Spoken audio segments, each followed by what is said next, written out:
Bismillahirrahmanirrahim. Assalamualaikum warahmatullahi taala wabarakatuh. Alhamdulillah, hari ini kita akan teruskan lagi mata pelajaran kita, iaitu mata pelajaran Pendidikan Islam, Pendidikan Khas untuk tahun 2. Tajuk yang kita akan belajar dan sambung pada hari ini ialah kepentingan beramal dengan rukun Islam. Kepentingan beramal dengan rukun Islam. Standard kandungan pada hari ini 3.1 memahami dan mengamalkan rukun Islam. Standard pembelajaran pada hari ini ialah 3.1.2 menerangkan kepentingan beramal dengan rukun Islam. Pengertian rukun Islam. Apa itu rukun Islam? Kita selalu sebut rukun Islam, rukun Islam. Apa itu rukun Islam? Okey, ikut Ustaz baca.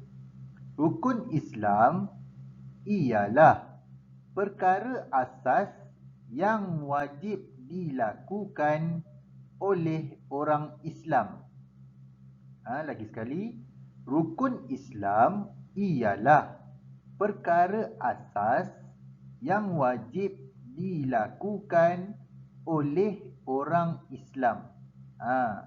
Itu adalah maksud rukun Islam. Pengertian rukun Islam, perkara-perkara asas yang wajib dilakukan oleh orang Islam. Yang namanya Islam, wajib kuasai rukun Islam, wajib buat rukun Islam.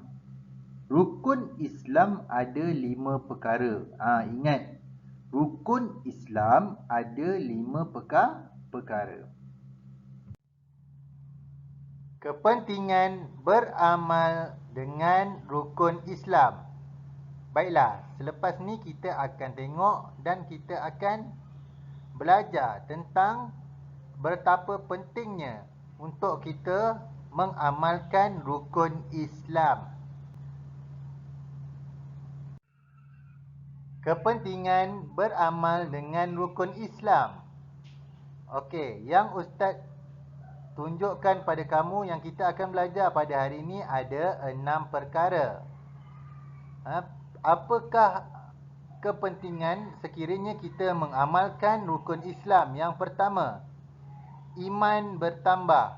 Sekiranya kita mengamalkan rukun Islam, insya-Allah iman kita akan bertambah dan kita akan menjadi hamba Allah yang imannya sangat banyak. Bila iman bertambah, kita akan menjadi hamba Allah yang soleh dan solehah. Yang kedua, berakhlak mulia. Berakhlak mulia. Sekiranya kita mengamalkan rukun Islam, kita akan menjadi seorang hamba Allah yang sentiasa mengamalkan akhlak yang baik, akhlak yang terpuji. Kalau kita tengok contoh gambar ni, bersalaman dengan ibu bapa adalah salah satu daripada perbuatan yang mulia, perbuatan yang baik. Sekiranya kita sentiasa menjaga rukun Islam kita, kita akan menjadi seorang hamba yang sentiasa berakhlak mulia. Yang ketiga, teguh jati diri. Apabila kita punya diri telah mengamalkan rukun Islam, insya-Allah kita akan menjaga kita punya iman, kita akan menjaga kita punya perbuatan, dan sebab itu kita akan menjadi seorang yang sangat teguh, seorang yang sangat teguh dengan jati diri, seorang yang sangat berpendirian yang sangat baik terhadap Islam, takut untuk melakukan dosa. Itu maksud teguh jati diri adalah seorang hamba Allah yang sangat mementingkan perkara-perkara yang baik. Itu dia teguh jati diri. Yang keempat, jiwa tenang. Sekiranya kita mengamalkan rukun Islam, jiwa kita akan menjadi tenang dengan kita mengucap asyhadu an la ilaha illallah wa asyhadu anna Muhammadar Rasulullah. Jiwa kita akan tenang. Kita menunaikan solat 5 waktu pun jiwa kita akan menjadi tenang. Segala perbuatan dan perkara yang kita amalkan melalui rukun Islam yang kita telah pelajari, jiwa kita akan tenang. Yang kelima, berdisiplin. Sekiranya kita mengamalkan rukun Islam, kita akan menjadi seorang hamba Allah yang sangat berdisiplin. Kita akan jaga sembahyang. Kita akan jaga kita punya kepercayaan ataupun kita punya penyaksian kita, iaitu aku bersaksi tiada Tuhan yang disembah melainkan Allah dan aku bersaksi bahawa Nabi Muhammad itu adalah pesuruh Allah.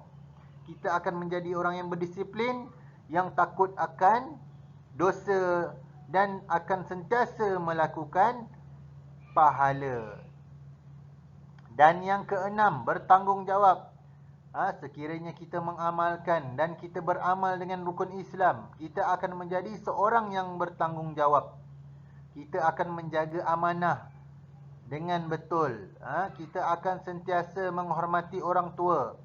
Kita akan bertanggungjawab terhadap ibu bapa kita dan juga diri kita sendiri serta masyarakat, insya-Allah. Seterusnya, kita akan ulang kaji 5 perkara rukun Islam. Pelajaran yang kita telah belajar pada pelajaran yang lepas, kita akan ulang kaji pada hari ini juga, iaitu 5 perkara rukun Islam. Apa dia 5 perkara rukun Islam? Ingat, rukun Islam ada 5 perkara. Ingat ya, rukun Islam ada 5 perkara. Rukun Islam pertama. Rukun Islam pertama adalah mengucap 2 kalimah syahadah. Yang pertama, ingat, mengucap 2 kalimah syahadah. Itu adalah rukun Islam pertama. Macam mana 2 kalimah syahadah?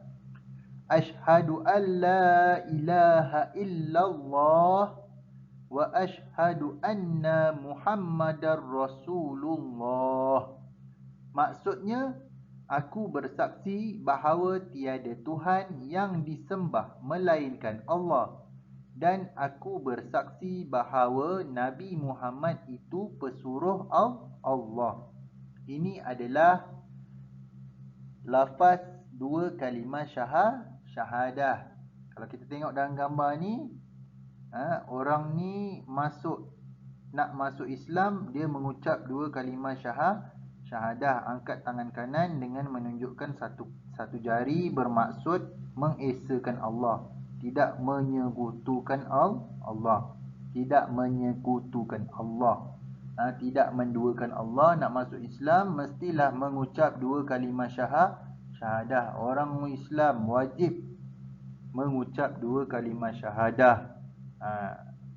Setiap masa kita kena ucap ataupun mengucap lafaz 2 kalimah syahadah. Dalam solat pun kita sebut juga 2 kalimah syahadah. Apa dia? Asyhadu an la ilaha illallah wa asyhadu anna Muhammadar Rasulullah.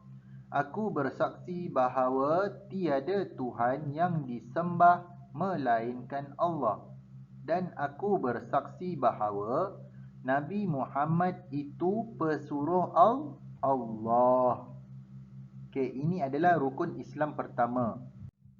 Rukun Islam kedua, mendirikan solat 5 waktu sehari semalam.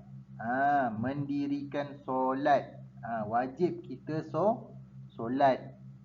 Tak boleh kita tinggalkan solat. Kalau kita tinggalkan solat, berdosalah kita kepada Allah. Mendirikan solat 5 waktu sehari semalam. Tak banyak, 5 waktu sahaja untuk sehari semalam. Daripada pagi kita bangun sampai malam kita nak tidur tu cuma ada 5 waktu. kita mesti tunaikan solat, mesti dirikan solat. Apa dia solat tu? Solat subuh, solat zuhur, solat asar, solat maghrib dan solat isyak. 5 sahaja solat fardu yang kita kena dirikan, wajib kita dirikan. Itu adalah rukun Islam kedua. Rukun Islam ketiga, berpuasa pada bulan Ramadan. Kita berpuasa pada bulan Ramadan. Seperti sebelum ni kan kita berpuasa 30 hari dalam bulan Ramadan. Kita mesti berpuasa, wajib kita puasa. Kalau tinggal sebab sakit tak apa. Kalau tinggal sebab suka-suka je, saja-saja je nak tinggal puasa, tak boleh. Kalau kita sakit, tidak ada masalah. Sebab kita tak larat, kita tak mampu. Tapi bila habis bulan puasa, kita wajib ganti. Sebab ini adalah wajib. Rukun Islam ketiga. Rukun ni maksud dia wajib kita buat. Berpuasa pada bulan Ramadan. Tengok ni gambar. Orang berbuka puasa. Ni bukan di Malaysia, ni dekat negara luar, berbuka puasa di masjid. Orang masjid sediakan makanan, kita berbuka puasa di masjid. Berpuasa pada bulan Ramadan adalah wajib, rukun Islam ketiga. Mesti buat. Rukun Islam yang keempat, mengeluarkan zakat. Untuk kamu semua belum bekerja, tak wajib. Yang wajibnya siapa? Ayah kamu yang wajib mengeluarkan zakat. Tapi kalau kamu dari golongan orang yang tak mampu, tidak perlu untuk mengeluarkan zakat. Zakat ni nak membersihkan harta. Itu adalah rukun Islam yang keempat. Kamu tak wajib keluarkan zakat. Yang wajib keluarkan zakat ayah kamu. Bila masa nak keluarkan zakat? Dalam bulan Ramadan. Nama dia zakat fitrah. Itu zakat fitrah. Zakat banyak jenis zakat. Tapi yang wajib kita keluarkan zakat adalah zakat fitrah dalam bulan Ramadan. Kalau zakat-zakat lain pun wajib bila cukup masanya ataupun cukup kiraannya. Untuk yang kita belajar hari ini, zakat fitrah. Kalau kita tengok gambar ni pun, orang ni sedang membayar zakat kepada amil, orang yang mengutip zakat. Zakat fitrah namanya. Contoh ayah kamu bayar zakat untuk keluarga kamu, satu keluarga. Ada berapa? Kalau 5 orang, satu keluarga, 5 orang lah kena bayar. Kena bayar zakat. Untuk satu orang RM7. Kalau 5 dah jadi RM35. Itu adalah ayah kamu yang kena bayar. Sekiranya kamu dah besar, dah bekerja, dah ada pendapatan sendiri ataupun gaji sendiri, kamu pun wajib bayar zakat. Itu adalah rukun Islam yang keempat. Rukun Islam yang kelima, menunaikan haji di Mekah bagi yang mampu. Menunaikan haji ni wajib kalau kita mampu. Maksud mampu tu, kita nak pergi tunaikan haji bukan dengan kita berhutang dengan orang ataupun meminjam duit orang. Mestilah simpanan diri sendiri. Itu adalah mampu. Maksud mampu tu dengan duit kita sendiri yang kita simpan, yang kita kumpul. Duit itulah yang kita boleh pergi menunaikan haji di Mekah. Bagi orang yang mampu. Kalau tak mampu, berusahalah juga. Sampai mampu. Kalau dah tak mampu, tak apa. Tapi kita kena berusaha. Berusaha untuk menunaikan rukun Islam yang kelima. Kalau dah tak mampu, nak buat macam mana? Kalau kita mampu, kita mesti menunaikan haji dekat Mekah. Ni ada Kaabah. Ni nama dia Kaabah. Manusia orang Islam semua daripada serata dunia mengelilingi Kaabah ni, pusing Kaabah ni. Menunaikan haji. Inilah keadaan orang menunaikan haji. Daripada seluruh dunia datang, penuh orang. Ni adalah contoh. Okey, kita ulang lagi sekali. Rukun Islam 5 perkara. Okey, ikut ustaz baca. Rukun Islam 5 perkara. Pertama, mengucap 2 kalimah syahadah. Kedua, mendirikan solat 5 waktu. Ketiga, berpuasa pada bulan Ramadan. Keempat, mengeluarkan zakat.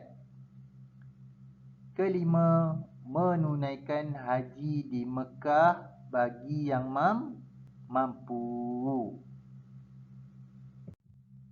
Sekian saja untuk kelas hari ini. Ustaz harap kamu dapat faham dan kuasai rukun Islam yang kita telah pelajari dan dapat buat latihan yang ustaz berikan. Ustaz harap sangat kamu semua buat latihan yang ustaz berikan. Sekian saja, terima kasih. Assalamualaikum warahmatullahi taala wabarakatuh.